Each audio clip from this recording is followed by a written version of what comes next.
en octobre et qui dit octobre dit Halloween. Et oui, c'est bientôt Halloween. Et comme j'adore la cuisine, j'adore la déco et j'aime beaucoup Halloween, bah, je me suis dit que j'allais vous préparer un buffet spécial pour Halloween. Ça fait 5 fois que je répète Halloween, mais c'est pas grave. Donc du coup, ce que j'ai fait, c'est que j'ai sélectionné sur internet plusieurs recettes en fait que j'ai trouvé sympas. Je les ai remixées, un peu réimaginées en fait pour faire le buffet parfait. Du coup, je vais vous présenter tout ça. Comme il y a pas mal de recettes, ce que je vais faire, c'est qu'en barre d'infos, je vais vous mettre les timecodes de chaque recette. Comme ça, vous pourrez avancer comme vous voulez en fait dans la vidéo. Comme ça, vous n'êtes pas obligé de tout regarder. Il y a 6 recettes froides, 2 recettes chaudes, une recette de boisson et puis 2 astuces de déco. Vous retrouverez également toutes les photos de ce buffet sur mon blog, plus en détail, vous allez voir. Je vais vous faire un article spécialement dédié pour ça. Donc j'espère que ça va vous plaire. C'est parti pour les vidéos. On commence par la première recette qui est une recette froide, c'est des champignons vénéneux. Donc pour ça, il nous faut des tomates cerises, des boules de mozza, des cure-dents et puis de la mayo. On va commencer par prendre les tomates cerises et puis les couper en deux avec un couteau.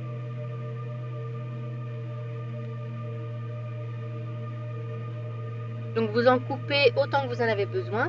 Et ensuite, la mozza, on va faire pareil, on va les couper en deux.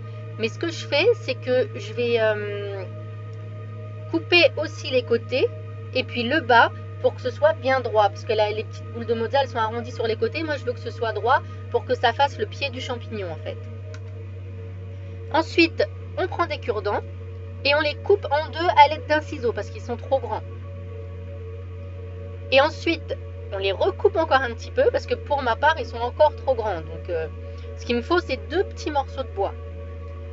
Ce qu'on va faire avec ces cure-dents-là, c'est qu'on va accrocher donc, le chapeau du champignon qui est la tomate cerise avec le pied du champignon qui est la boule de mozza.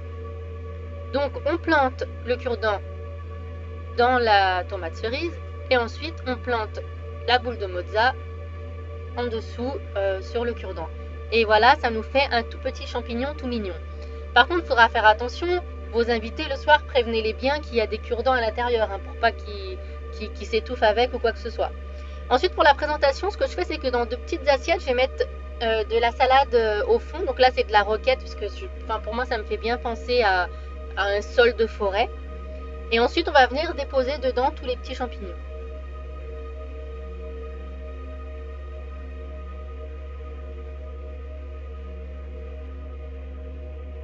Après, il nous faut de la mayo. Donc là, j'en mets dans un petit récipient pour que ce soit plus pratique à utiliser. Je prends encore une fois un cure-dent et je coupe le bout parce que le bout est trop pointu, ça fait trop de détails. Je ne vais pas pouvoir prendre la mayo comme je veux. Donc, avec un cure-dent découpé, je vais prendre un petit peu de mayo et je vais venir dessiner des points sur le chapeau du champignon. Ça va faire comme les champignons vénéneux en fait, les petits points qui sont sur le chapeau rouge du champignon. Et on fait ça sur tous les champignons. L'idéal, c'est de le faire au dernier moment, parce que si on le fait au tout début, là, comme moi je l'ai fait, ensuite les points ils s'effacent petit à petit. Donc voilà.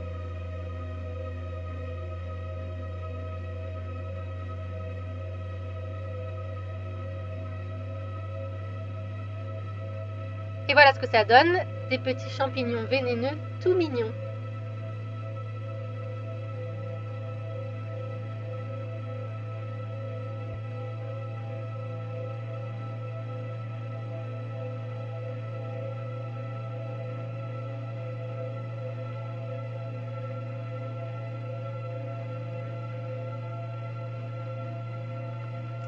On passe maintenant à la deuxième recette qui sont les balettes sorcières. Pour les balettes sorcières, en ingrédients, il nous faut tout simplement des bretzels en stick et puis du fromage.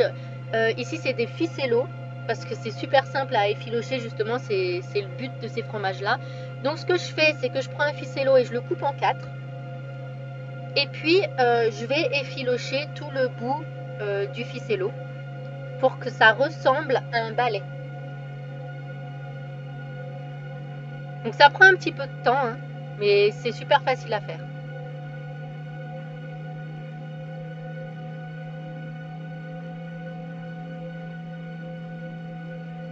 Ensuite, on prend le bretzel en stick et puis on va le couper en deux pour que ce soit en fait le manche du balai. Après, si vous voulez des balais plus grands, vous pouvez toujours garder le stick à la taille normale, hein. Moi, je préfère couper le stick en deux parce que je trouve que ça fait beaucoup plus joli. Ça fait des petits balais tout mignons. J'aime bien. Ensuite, on écarte un petit peu les branches du balai. Je sais pas trop comment on peut appeler ça. Et voilà, c'est terminé pour cette petite recette.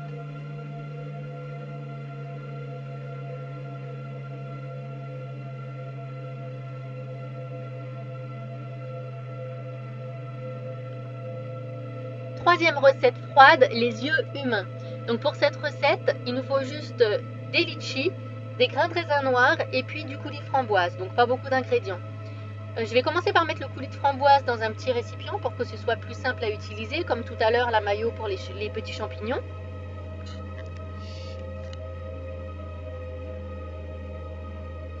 Ensuite, pareil que pour la mayo, je coupe un petit cure-dent pour pouvoir l'utiliser pour dessiner sur mes litchis. Et là, place à la déco. Donc au fond d'une cuillère, je vais mettre du coulis de framboise pour que ça fasse comme un fond de faux sang en fait. Ensuite, je prends un litchi que j'ai essoré pour pas qu'il y ait trop de jus. Et à l'intérieur, je vais placer un grain de raisin. C'est tout simple. Et puis avec le cure-dent et puis le coulis de framboise, on va venir dessiner par-dessus. En fait, juste déposer du coulis de framboise sur le litchi, ça va faire comme si l'œil saignait en fait. Et vous voyez sur le côté du litchi, il y a des petits stries. Il suffit juste de mettre du coulis de framboise à l'intérieur en fait.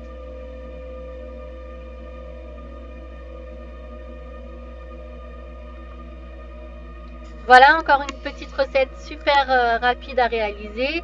Ça sera plus pour le dessert, hein, comme c'est des fruits, c'est sucré. En plus, c'est une recette que vous pouvez préparer à l'avance, donc ça permet de bien gérer son temps. On passe maintenant à une recette de boisson. Ici, je l'ai appelé le prélèvement d'infirmière, parce que c'est un peu ce que ça m'a fait penser par rapport à la déco que j'ai fait. Donc, il suffit juste d'avoir du jus de pomme, du sirop de grenadine et puis du Schweppes Lemon. Donc, dans un verre, on va venir mettre la moitié de jus de pomme. Ensuite, dans ce qui reste, je mets la moitié de Schweppes Lemon pour pas que ça aille jusqu'en haut parce que sinon ça va déborder. Et ensuite, ce que je fais, c'est que je prends une seringue que j'ai achetée en pharmacie et je vais venir mettre dedans du sirop de grenadine. Donc là, il y a 6, je crois que c'est en millilitres, hein, 6 millilitres il me semble. J'essuie le bout de la seringue pour pas en mettre partout et puis je vais simplement la déposer dans le verre. Voilà. Ça ressemble un peu à... C'est un peu dégoûtant en fait, un prélèvement d'infirmière quoi.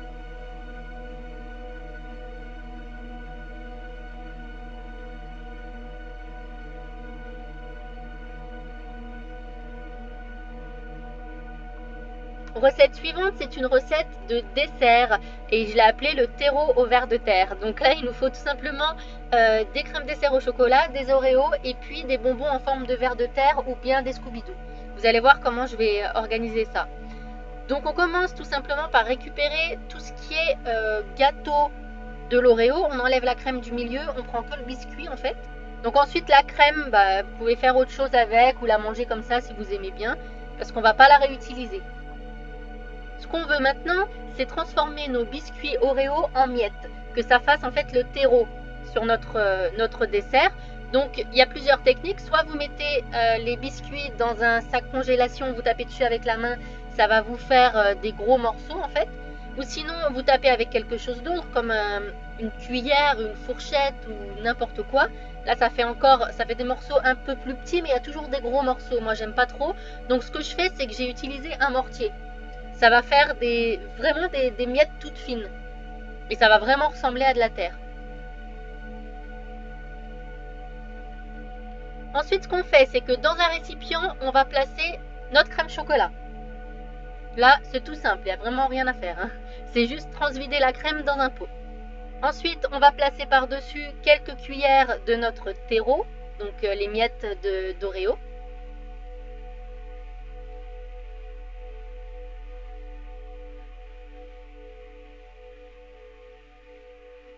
Ensuite, on prend un Scooby-Doo, donc les bonbons en forme de fil. Donc là, j'ai pris cola parce que c'est marron, ça ressemble à des vers de terre.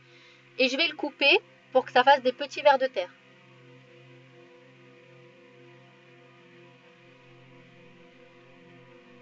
Et je vais ensuite les placer au hasard sur le terreau. Comme s'ils sortaient de la terre en fait.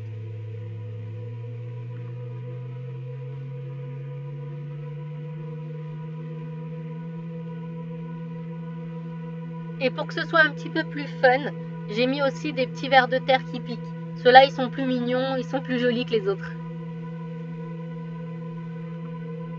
Et voilà, notre crème dessert terreau vers de terre est terminée. Et franchement, j'étais bluffée parce qu'elle est super bonne. L'association crème chocolat et Oreo, c'est un délice.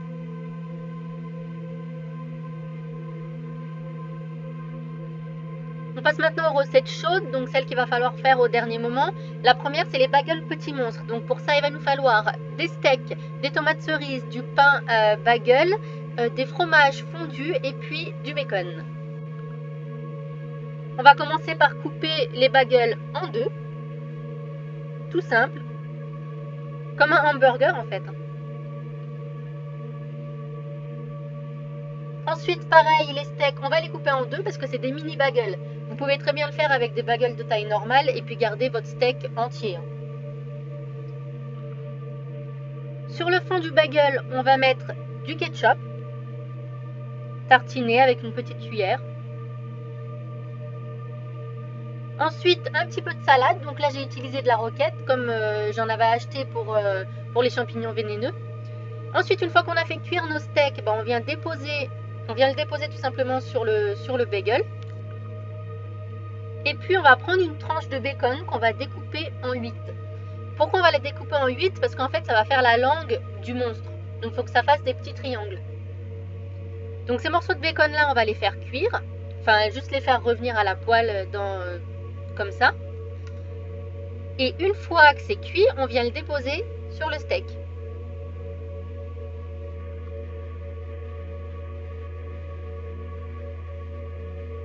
Ensuite, on prend nos tranches de fromage qu'on va découper en deux. Comme c'est des mini bagels, encore une fois, je découpe en deux. Si vous avez des bagels de taille normale, pas besoin de découper en deux.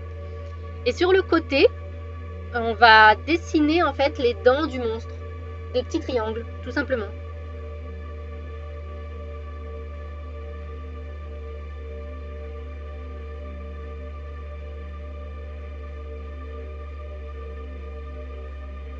Cette tranche de fromage, on va ensuite venir la déposer par-dessus notre petit morceau de bacon.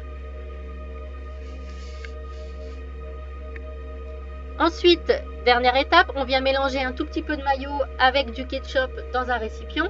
Et puis, on va venir tartiner ce petit mélange sur le chapeau du bagel. Maintenant, on va s'attaquer aux yeux des petits monstres. Donc, les yeux, c'est des tomates cerises. Ce qu'on fait, c'est juste qu'on découpe des tomates cerises en deux. Et puis, chaque moitié de tomate cerise, ça va faire un œil. Donc là, pour les faire tenir, on va utiliser un cure-dent. Donc, ce que je fais, c'est que je perce d'abord les chapeaux des bagels pour que ce soit plus simple à piquer. Je pique ma tomate cerise avec le cure-dent et ensuite, je le mets dans l'emplacement où j'ai pré-percé tout à l'heure.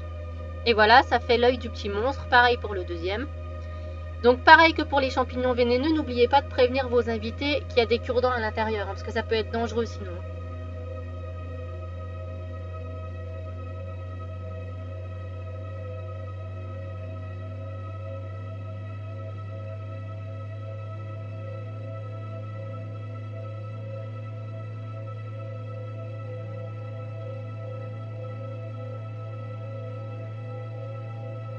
Et voilà, nos bagels petits monstres sont terminés. Donc ça, c'est une recette à faire au dernier moment parce que c'est chaud. Sinon, vous pouvez aussi très bien les réchauffer. C'est bon réchauffer également.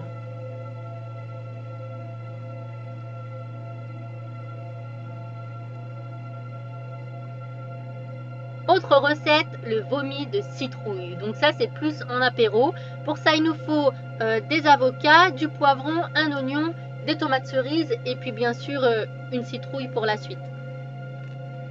Donc on va commencer par couper nos avocats en deux et puis retirer le noyau. Ensuite on les découpe et puis on les épluche et on les met dans un petit bol. Ensuite, on va prendre nos tomates cerises qu'on va découper en petits morceaux. Donc, je vous montre tout ça en accéléré parce que je pense que j'ai pas besoin de vous expliquer comment on coupe des légumes.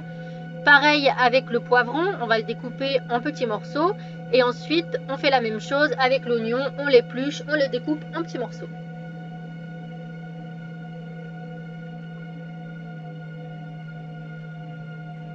Ensuite, ce que je fais, c'est que j'utilise un mixeur, c'est beaucoup plus facile.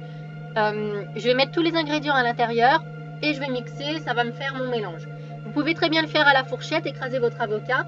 Le mien, par exemple, il était vraiment pas mûr, hein, donc c'était pas facile à écraser. Je l'ai passé un petit peu au micro-ondes, j'ai pas réussi à l'écraser, je me suis dit allez hop, je mets tout au mixeur, ça sera plus simple.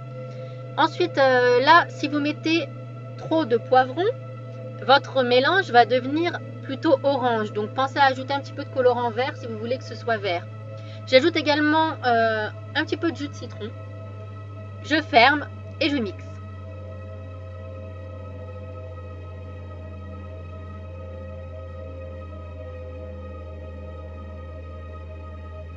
Voilà, tout est mixé. Je m'occupe maintenant de la citrouille. Donc là, c'est pas une citrouille, hein, c'est un potiron. Potimarron même. Un potimarron. Donc c'est pas facile à couper, il faut faire attention de ne pas se faire mal, de ne pas se couper un doigt en même temps. Donc on commence par découper le chapeau du potimarron. Ensuite on le retire. Et avec une cuillère, on va venir enlever tous les pépins à l'intérieur du potimarron. Tout ça, les pépins, ça se jette, ça se mange pas, c'est pas bon.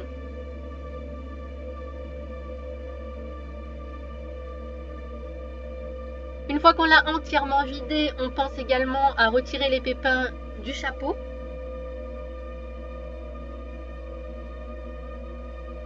Et ensuite, on peut s'attaquer à notre dessin.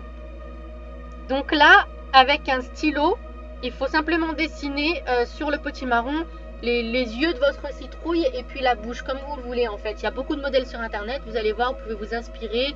Une fois que vous avez fait votre dessin, il vous suffit juste de prendre un couteau et puis de découper sur les traits que vous avez dessinés. Donc pareil que tout à l'heure, on fait très attention à ne pas se couper.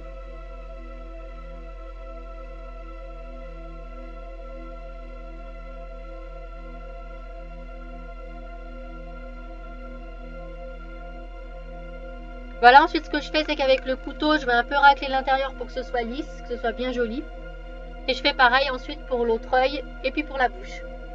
Ensuite, on passe au dressage. Donc sur une assiette, là j'ai pris une rectangulaire, je trouvais ça plus joli. Je viens déposer la citrouille et devant la bouche de la citrouille, enfin du potimarron, mais on va appeler ça la citrouille, je viens déposer mon guacamole. Ça va faire un peu comme si la citrouille avait vomi en fait. C'est dégoûtant. Le guacamole, ça se mange avec des chips. Donc là, j'ai acheté des chips en forme de petits fantômes que je vais venir déposer sur le vomi de citrouille. En fait, ça fait comme s'il y avait des morceaux dans son vomi.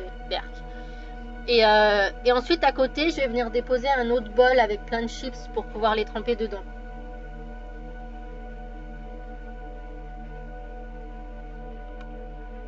Et voilà, notre recette citrouille qui a vomi du guacamole est terminée. C'était une recette un petit peu plus difficile que les autres, hein. Ça demandait un petit peu plus de technique, surtout pour la découpe du potimarron. Mais bon, c'est quand même assez simple à réaliser, hein. Faut juste faire attention de ne pas se blesser. Et puis c'est une recette que vous pouvez réaliser à l'avance aussi, comme ça se mange froid. Vous pouvez la faire dès le matin. Ensuite, la citrouille, une fois que c'est terminé, vous pouvez soit la réutiliser, mettre une bougie à l'intérieur pour votre déco, ou sinon, vous pouvez la découper et puis faire une soupe avec. Donc c'est la prochaine recette qu'on va voir ensemble. Donc pour cette recette de soupe de sorcière, il va nous falloir un potimarron, des carottes, un oignon, un cube de bouillon, de la vache qui rit et puis de l'huile d'olive. Là, c'est une recette que j'ai fait au Thermomix parce que c'est beaucoup plus simple. Donc on commence par découper l'oignon, le mettre dans le Thermomix. Ensuite, on referme le bouchon. Et on met 5 secondes à la vitesse 5 pour bien mixer l'oignon. Ensuite, on racle les bords pour que l'oignon soit bien au fond du bol du Thermomix. Et puis on va ajouter 10 g d'huile d'olive. On referme le bouchon encore une fois, on n'oublie pas. Et puis pendant 4 minutes à vitesse 1, 100 degrés, on va faire revenir en fait l'oignon avec l'huile d'olive. Et on n'oublie pas de mettre le bouchon sur le bol du Thermomix. Ensuite, une fois que c'est terminé, on va venir ajouter nos morceaux de potimarron découpés et nos morceaux de carottes découpés également. Il nous faut 400 g de potimarron et puis 300 g de carottes. Ensuite, on ajoute notre petit cube de bouillon. Et puis, on va ajouter 500 g d'eau.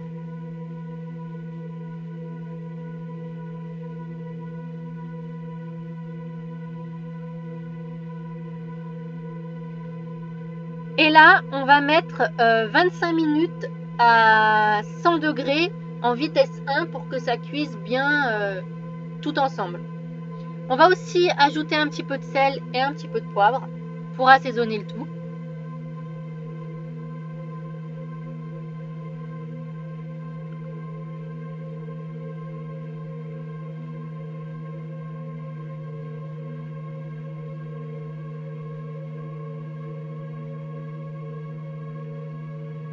Une fois que c'est terminé, on va venir ajouter 6 morceaux de vache qui rit dans le bol.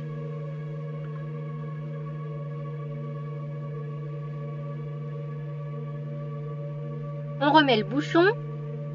Et puis là, on va venir mixer pendant 1 minute à vitesse 10 pour que la soupe soit bien mélangée à la vache qui rit. À la place de la vache qui rit, si vous n'aimez pas, vous pouvez aussi mettre de la crème fraîche. Et voilà, c'est terminé. Donc on va tout retirer, on fait attention parce que c'est très chaud. Et ce que je fais, c'est que je vais les servir dans des toutes petites marmites en plastique noir. Je trouve que cette déco, elle est super jolie en fait. Ça fait vraiment petite marmite de sorcière, c'est super sympa. Donc là, c'est une recette de soupe que vous pouvez très bien servir chaude ou bien froide. Donc si vous voulez vous y prendre à l'avance, vous pouvez la faire froide et la servir directement le soir. Ou bien au dernier moment, vous la faites et puis vous la servez chaude. Donc voilà, on a déjà terminé notre 8e recette qui est la petite soupe de sorcière. On va maintenant pouvoir passer à notre dernière recette qui est les doigts de sorcière.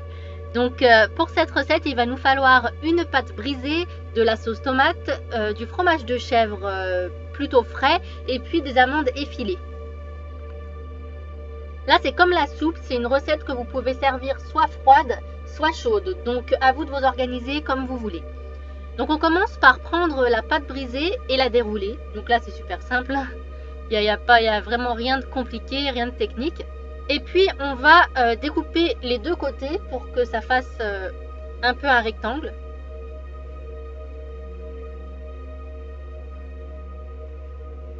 Et ensuite on va venir la découper en 4.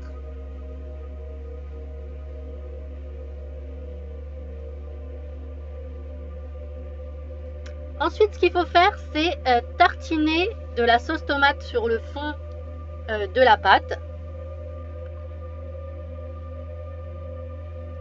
Et là, on va venir tartiner par-dessus nos morceaux de fromage. C'est pour ça que là, j'ai pris du fromage de chèvre frais pour pouvoir le tartiner. Vous pouvez aussi prendre des morceaux de fromage de bûche de chèvre, mais ouais, le fromage à tartiner, c'est beaucoup mieux. Et ensuite, on va venir rouler notre pâte pour que ça fasse comme un boudin. Donc tout doucement, on la décolle, on la fait rouler jusqu'à ce qu'on arrive à l'extrémité et on recolle le morceau de pâte par-dessus pour pas que la sauce tomate et le fromage ça sorte en fait pendant la cuisson.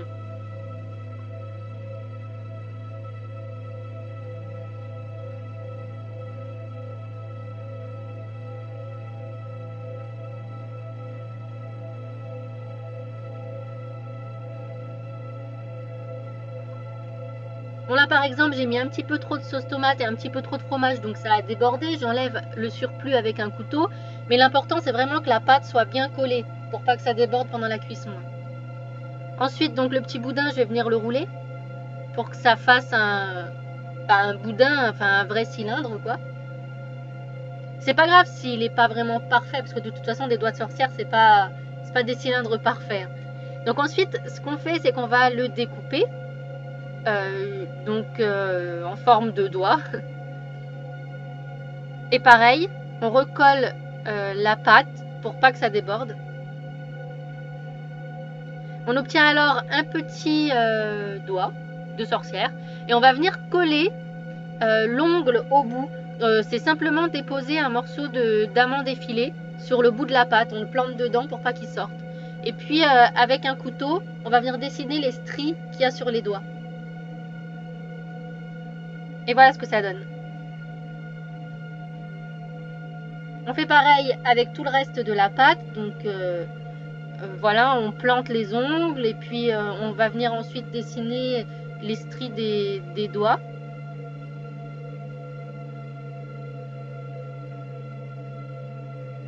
Personnellement, les stries des doigts, ça s'est pas vu après la cuisson. Donc, vous n'êtes pas forcément obligé de le faire.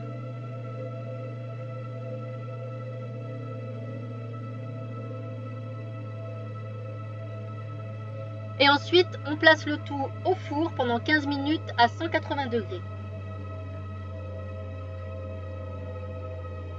Pour la présentation, ce que je fais, c'est que je prends une assiette avec un petit pot.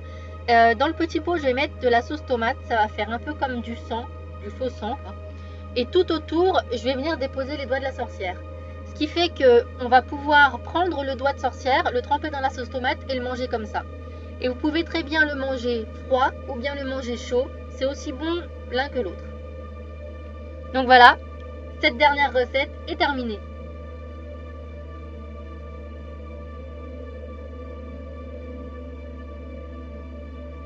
Je vais maintenant vous montrer deux astuces de déco. Donc la première, c'est un espèce de prélèvement de cerveau. Donc ce que je fais, c'est que j'ai un petit bocal qui ressemble un peu à un bocal de laboratoire. Dedans, je vais mettre de l'eau et un tout petit peu de colorant vert. Donc là, c'est du colorant en poudre. Ça colore beaucoup plus que le colorant liquide. Donc c'est pour ça que j'en mets très très peu. Juste une pointe de cuillère. Je vais mélanger, ça va faire que mon eau va devenir verte. Et puis, je vais prendre des morceaux de chou-fleur.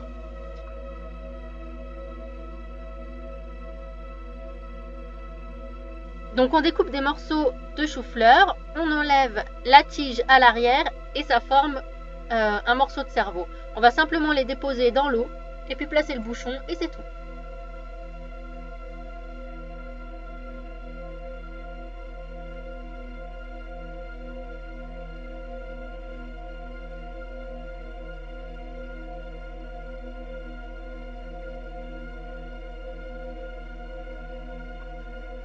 Donc voilà pour ce premier élément de déco qui est des morceaux de cerveau dans de l'eau. C'est un peu gore en fait, hein, mais c'est Halloween.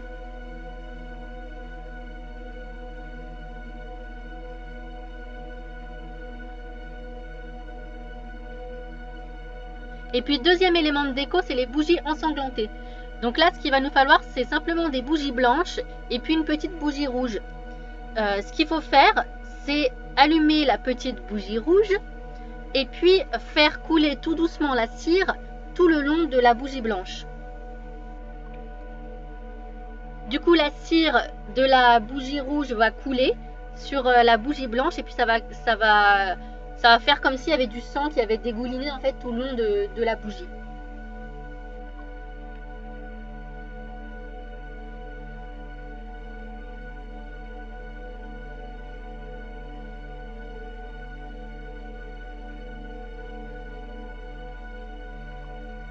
Voilà pour ce deuxième élément de déco. J'en ai terminé avec toutes mes recettes et tous mes éléments pour le buffet.